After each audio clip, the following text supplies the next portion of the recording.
Questions. Daryl Bird, we'll lead with you. Oh yeah, John, you've talked a lot of years about blocking out the noise. It seems to be a lot of noise right now. I mean, how do you go about what is the process to actually blocking out the noise, and can a coach do anything to help a player in that process? Yeah, the social media has made it a lot different. You almost have to shut it down. Um, what I tell them, if you're going to read the good stuff, you need to read the bad stuff. You can't just shut it down because all of a sudden they're attacking. If you're going to shut it down, you shut it down. I call it poison, all that stuff, from all forms of media or outside people trying to, it's poison. And whether, again, the poison of you're this, you're that, all of a sudden you become an arrogant player and then you get your head handed to you. The other guy plays harder, he fights, he's in a dogfight. You think you're cute and playing that way because you're drinking that poison. So, but it's not easy. Trying to keep everything away from them. But, you know, it's part of this. And when you're at Kentucky, it's 10 times that. It can be the best thing, then it can turn on you and be the worst thing if you let it. If you ignore both the good and the bad, you just keep marching on. John Clay will come to you next. Cal, what are your impressions of Sharif Cooper, and what does he do for Auburn? Well, you know, he's played 2 games and they're scoring like 25 points per game more. They're scoring 15 in transition with him at point. And the reason is, like some of the great guards that I've had, that ball hits his hand and it may be out of his hand within a half second up the court. What would that do to people on your team? That means they're flying, because if they get a 2-step lead, he will throw it. So the biggest thing has been that. The second thing is he sees things before they happen. He knows about what's going to happen, whether it's a pass to a lob, whether it's a skip. He's a terrific player, and we recruited him, so I know how good he is. He's a special. He's got a special talent. John Hale, go ahead. I know that you all talked to Justin Powell a little bit when he was at North Oldham. Just what are your impressions of him as a recruit and what he was doing before he got hurt? What kind of difference does he make for Auburn if he's available on Saturday? Well, he is a terrific scorer. He scores. I know how he's shooting the ball. He's probably their highest percentage 3-point shooter. But they had him at point, and he was fine. And he was scoring all kind of different ways for them. And I think with Sharif there, he'll be pushed back a little bit, but I think he'll get minutes because he can shoot. But you know, he's another one. He's a good player. They've got their young guys, you know, can shoot it. They're athletic. You know, they're good. Kyle Tucker will come to you next. Cal, have you at any point before this year felt sort of as under fire as it feels like now? There seems like there's just every week kind of something coming at you. And I guess maybe along those lines, what did you think of the reaction to what you said the other night about the protest? And it seems like from your tweet that maybe you wanted to kind of clarify your stance on that. The stuff of being under fire, you know, there's always people going to question. That's what coaching is. You know, it doesn't matter what you do. There's people going to say you could do it better or do it a different way. You could be playing man and be one of the best defensive teams in the country, and you should be playing zone. You have a big team, but you should play like you have small guys. You have a small team. Why don't you post it? I mean, it's just, if I listen to what's coming out of the stands and I listen to it, I'll be up there shortly. You just coach your team. When you focus on your team and you coach your team and that's your focus, that stuff doesn't affect you. You know, I know that I must be getting hit some when I'm walking out of Mass in the morning and the guy says, "Stay strong, coach, you're going to be fine." I'm like, what happened? Who said what?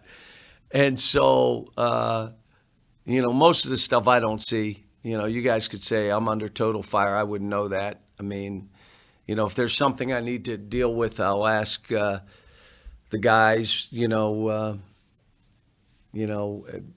TJ, all the guys, just, you know, what's out there? Is there something I need to deal with? So, and the only reason I responded, and you guys know I don't respond to any of that kind of stuff that's out there, but the core of who I am is caring about kids. And when that is questioned, then I gotta, anybody that knows me knows what I stand for and knows my beliefs. And it doesn't matter if I'm living in California, Texas, Kentucky, Florida, Boston. My beliefs are what they are. And,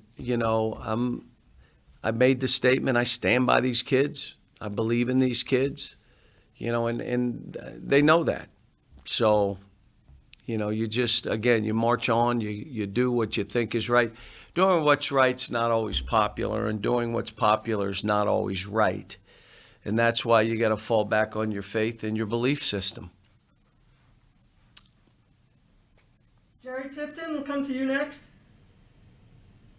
And it seems like Auburn's very good at rim protection, and I wonder, does that make perimeter shooting more important in tomorrow's game? Well, they come at it, and again, their rim protection is more than one guy. It's like 3 or 4. They'll go block shots. It's how they play.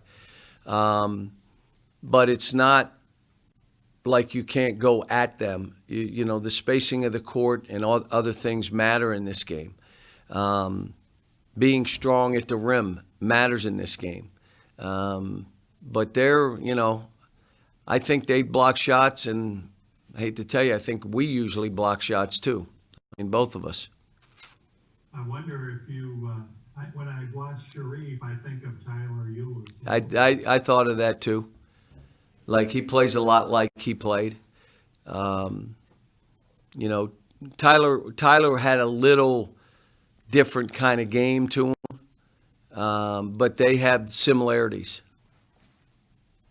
Thanks.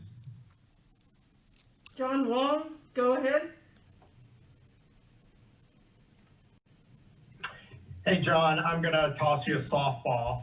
You've worn your sport jacket for the past 4 games in a row. And I was wondering if we were going to see the suit and tie again. But more importantly, how do you think college basketball coaches should be dressed on the sidelines? Well, I would tell you whatever makes them comfortable. No, I won't do any suit and tie, but I just felt I needed to feel like I was coaching again. And I was kind of feeling like this was all pickup basketball, and I wanted to feel like I was coaching. That's why I did it. I didn't do it for any other reason. But I would tell any coach, whatever makes you comfortable. And coaches dress different. I don't, if they're comfortable in a sweatsuit or a T-shirt or a pullover shirt, or, be comfortable. I'm just more comfortable with a sport coat and a pair of jeans, which is what I've been wearing.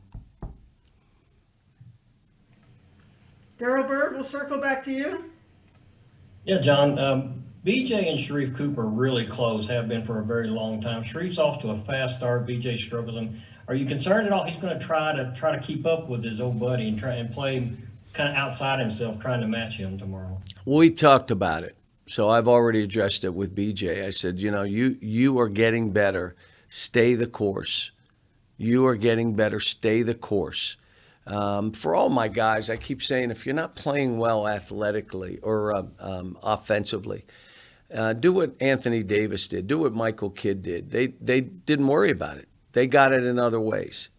They rebounded. They defended. They blocked shots. They get it in transition. They weren't worried about that. And then they'd come back the next week, let me work on this so I feel more comfortable. But, BJ, he's working, he's trying. This has really been hard because some of his habits are not habits that will work at this level or the next level. They just won't. And he knows it. He knows it. He knows he's not playing as well as he needs to. Ken Spencer, go ahead. John, could you just talk a little bit about a couple things? Adding Oscar, and when he left West Virginia, he wasn't didn't sound like Bob Huggins was exactly thrilled. Have you guys talked since all that? And it didn't sound like he was mad at you, just the situation. Yeah, Bob and I have talked. I mean, you know, I texted him. The people that we had talked to with Oscar were Bob Huggins fans. So that's why I never picked up the phone and called him. But since then, we have talked by phone. You know, just being in that environment, being coached by Bob, and who's, in my mind, a Hall of Famer, and having that background before he comes here is good. And I loved Oscar out of high school. We recruited him, loved his effort, his intensity, all his fight. And, you know, I just said, that's what you got to bring here. You know, you're the most important thing will be that. And you bring all that, and we'll try to help in any way we can. We'll be about you. You be about these guys. You be about elevating everything around you here. So, you know, it was a pretty direct conversation. There was no, you know, you're going to do this, we're going to have you do this, and basically none of that. It was more about what this culture's about here. We're excited. I'm excited to have him here. We'll take two more. John Hale first, and then Jerry Tipton. Speaking of Oscar, Cal, just what kind of role do you envision for him in practice this year in helping Olivier and Isaiah and those guys? And has he actually joined the team? Is he here with you yet? He's not here yet. He'll be here within the next 5 days, but he's not here yet. But we talked about that. I talked about what Ennis did and how he got Josh Harrelson to another level. You know, we even talked about, I had a guy come in to help Nick, Ben Jordan. You know, he had a job to toughen up Nick, to make it physical, to do things, to make sure your length, you're all over Nick. And now I told him, your job will be, how do I help these guys? And again, maybe with him, I take 5 guys, and those 5 are playing the top 7 or 8 guys, and we start scrimmaging that way. Even though it's late in the season, it's something that I've thought about when we get them here. Okay, Jerry, finish us off.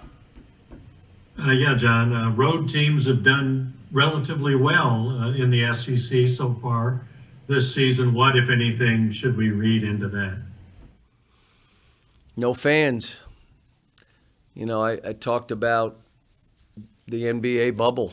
No fans, no home advantage.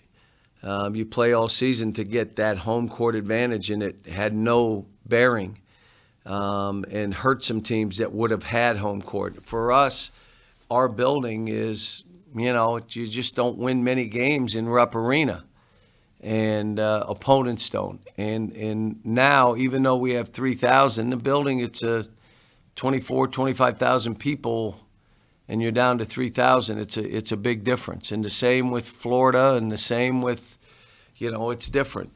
But the other side of it is every game we play is a Super Bowl. The way Alabama played, you know, physically, emotionally, being total focused, laser focused to beat us. And when we had a chance to get back in the game, they just didn't let us. They just fought. And that's what happens when we are played. It's not, you know, we expect it to be a physical, hand-to-hand combat, you know, energy-focused game at Auburn, whether it was at home, on I-95, at Auburn, at Rupp, in Nashville, doesn't matter. So without fans, it's just, you know, mano mano. It's what it becomes. So thanks, guys.